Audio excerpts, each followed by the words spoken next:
great joy and a deep sense of humility to stand before you today to present an account of my stewardship in the past 3 years. 3 years ago, you entrusted me with the responsibility of representing you as your voice in the Delta State House of Assembly. As the youngest legislator in the 8th Assembly, I understood the weight of this responsibility and I made a commitment to serve with diligence, integrity, results, and a strong commitment to put our people first. Today, I stand before you to say thank you for that trust and to share what we have achieved since then. Following the elections and my subsequent swearing in June 2023, there were legal proceedings at the Liberation Tribunal. However, I remain focused and undeterred during this waiting period. When the mandate you freely gave to me was affirmed by my victory at the Election Tribunal in October 2023 and by the Court of Appeal, because my opponent actually appealed to the Court of Appeal in November 2023, I wasted no time to get to work, determined to deliver results that justify your trust and confidence in me. I will start with my legislative demand as a lawmaker. At the House of Assembly, I have remained actively engaged in lawmaking and governance. In fact, I have made you all proud. I sponsored 2 important bills and co-sponsored 12 other bills. My 2 bills it's important to know that my 2 bills are the only private member bills that have been signed into law by His Excellency the Governor. These bills, the Delta State Protection of Persons with Disabilities Law 2023 and the Delta State Child Rights Law 2024, reflect my commitment to protecting the most vulnerable people in our society. Beyond this, I serve as a member of several House committees and currently as the chairman of the Finance and Appropriations Committee. I will now go on to mention my strides in education. As we all know, education is the foundation of meaningful development. That is why we have made significant investments in our schools so as to create conducive environment for education of our children. As legislators, our constituency projects are required to be in the area of education. So for my 2024 constituency projects, I undertook the renovation of 6 classroom blocks and construction of 8 pupils toilets at Okowa Model Primary School, Umulele. All this is on page 6 of that document. I also undertook the renovation of 6 classroom blocks and construction of 6 pupils toilets at Owata Secondary School, Owata. For my 2025 constituency projects, it's important to note that as your representative, I did not just sit in Asaba to decide on what to do. Whenever I decide to take on any project, I must come back home to do a needs assessment of the schools in the counties. The reason I'm mentioning this is because in 2025, I had listed schools I wanted to renovate, but in that year, we had fire outbreaks in Oboyibo Secondary School and also a fire outbreak in the secondary school in Igbo. So that led me to construct 6 classroom blocks with attached offices at our secondary school, Oboyibo. And also the construction of the 3 classroom blocks with 2 toilets at comprehensive high school, Igbo. Because these 2 classroom blocks are not this is 2026. 2026, so I was in Ikanotis last week and I visited Alasi Primary School in Boji, and I decided that in the year 2026, Alasi is not looking good at all. So my 2026 constituency project will be used Alasi. I also lobbied for some projects which were implemented through the State Universal Basic Education Board.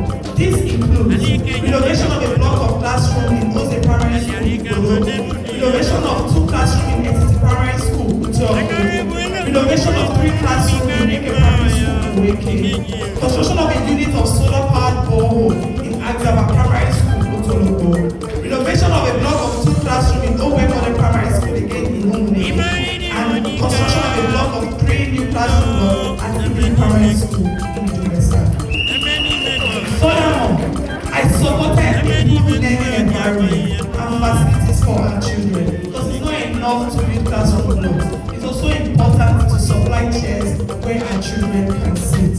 I have so far distributed 1,345 classroom chairs and 130 teachers' chairs to primary schools across the counties. Again, I recognize the financial burden that education can place on families, and I remain committed to ensuring that no child in the counties is left behind. Before I assumed office, I initiated an annual back to school outreach, which I have continued every year in September through the okowa Daramola Foundation. So far, I have distributed 3,350 back to school packs containing school bags and other essential school supplies to pupils in public primary schools across our constituency. So far, I have reached 35 out of 56 public primary schools in the county. I'm sure that the teachers here present, the head teachers here can attest to the fact that I visit every Saturday. Just for proof, I don't know whether you can see the table before you, the table that shows the schools that I have visited every year. I gave out 550 packs in 2022, 800 in 2023, 1,000 in 2024, 1,000 in 2025, and by God's grace, I hope to extend that in 2026. The table on page 12 of my scorecard indicates all 35 schools that have been visited, and I'm hoping that by God's grace, before the end of this table, I can visit all 56 schools in the counties. Now, community infrastructure, public utilities, and road development. As your representative, it's my responsibility to lobby for projects to come to our constituency. We've made deliberate efforts to improve safety, mobility, and overall living conditions through the installation of street lights on our streets. So far, I have installed 502 solar-powered street lights across our communities. 222 street lights were installed in 2024, and 280 street lights were installed in 2025. These street lights can be seen on the streets of Owani, Utoroji, Ibiri, Owokie, and Owoyo. I will also talk about the fire truck. I would like to mention that in the morning of 16th January 2024, I received a disturbing call that made me rush to the constituency. A huge inferno had raised down a block of shops along Lagos and Asaba Road, with so many persons losing their goods, properties, and sources of livelihood. On the same day, a block of 6 classrooms was equally raised to the ground. Remember I mentioned this area in our secondary school, Oyo.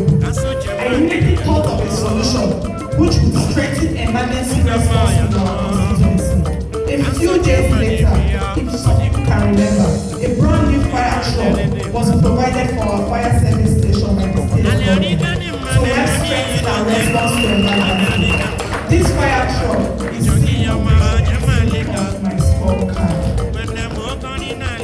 Roads.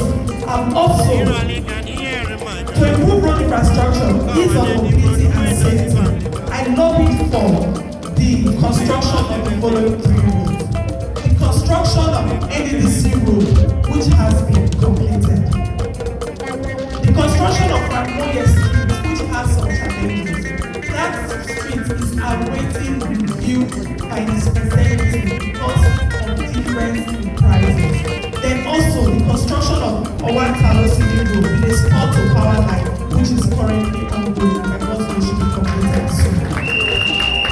These projects are generally aimed at improving movement, safety, and economic activity across our community. Now, to a a project I hold so dear to my heart: market development and economic growth.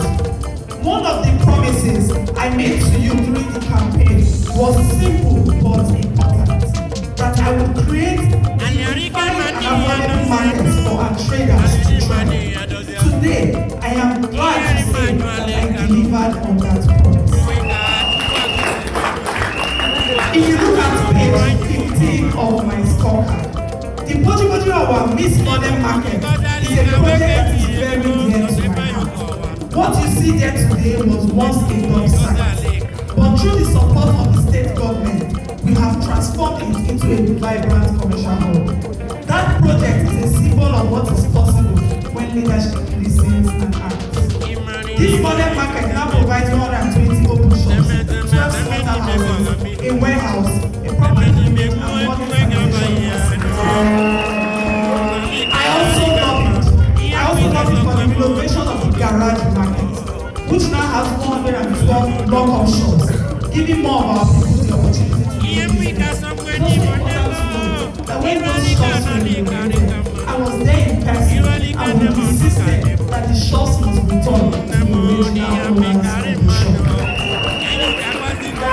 These market projects are important to me because most of our people are traders and farmers, and so it was essential to create these sustainable pathways to livelihood, growth, and economic empowerment. Now, can we go to page 17, where I talk about empowerment and human capital development. I have remained committed to putting resources directly into the hands of our people. So I ensure that we key into several government empowerment programs, which are designed to strengthen economic resilience and welfare of the Delta. In this regard, 52 widows were supported to receive ongoing monthly cash stipends from the state government. 433 constituents have also benefited from government cash grants through programs by the Delta State Government and the World Bank. People know the difference between me. I can even produce the list of all those that have benefited. Because you people know that our people are fond of collecting and not keeping quiet about it. 31 young people have been given starter packs and cash support in various skills and acquisition entrepreneurship programs, such as ICT YEP, WESA, DKES, more grants, more BISOP, and more CAPOP programs, all programs of the Delta State Government. I have also assisted at least 30 constituents to secure employment opportunities throughout the states. It's also important to note that through my Market Women Support outreach in 2024, I provided cash grants to 400 vulnerable market women across the constituency to cushion the effect of these hard times. Now can we go to page 19, social welfare and social interventions. Putting smiles on the faces of my constituents gives me so much joy, which is why I'm always home to celebrate with you during the festive season. As you are all aware, I have made it a tradition to distribute over 1,000 bags of rice annually, along with food items and financial support to families during the Christmas season. I also provide food items and gifts to celebrate with my Muslim constituents, usually during the Salah, which comes up around June every year. This is my way of ensuring that no home is left behind during such important times. If you can now go to page 21, what next?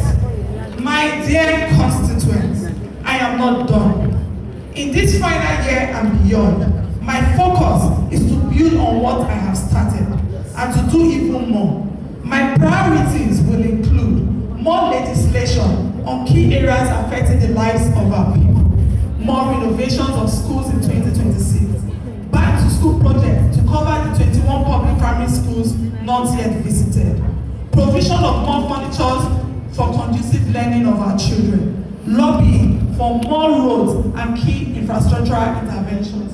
And one of those roads, and it's important I mention this in front of the Commissioner for Works, One of the roads that is of concern to me in Ika Northeast is the famous Asiwe Street, which I visited in December. That road needs much attention, sir. Providing continued access to government empowerment programs, providing opportunities to boost economic growth in the constituency, sustain social welfare for my constituents, improving healthcare delivery, and the one that I know most people have been waiting for, hopefully, a grand empowerment that should take place by God's grace in May of this year. In closing, my dear constituents, as my scorecard reflects, the past 3 years have been marked by steady progress, meaningful interventions, and a continued commitment to improving the lives of our people. Yet, this is only part of a larger journey. With a firm foundation already laid, the focus remains on deepening impact and ensuring that no community is left behind. The goal is not only to sustain these efforts, but to build on them by delivering even greater value, strengthening connections, and advancing development across every sector of the constituency in years to come. It is important that I mention that none of these projects would have been possible without the immense support of His Excellency, the Executive Governor of Delta State, Right Honorable Elder Sheriff Oboribori, who saw our needs. He heard our voices and he responded with action. I would also like to thank the leadership of Ika Northeast and my dear constituents who have supported me at every stage of this journey. At this point, I would like to also acknowledge the foundation that was laid at the House of Assembly by my predecessor, Honorable Anthony Elekokri, whose guidance and support made it easier for me to navigate that space. I remain dedicated to responsive representation and accountable service, even as I continue to put our people first. God bless you.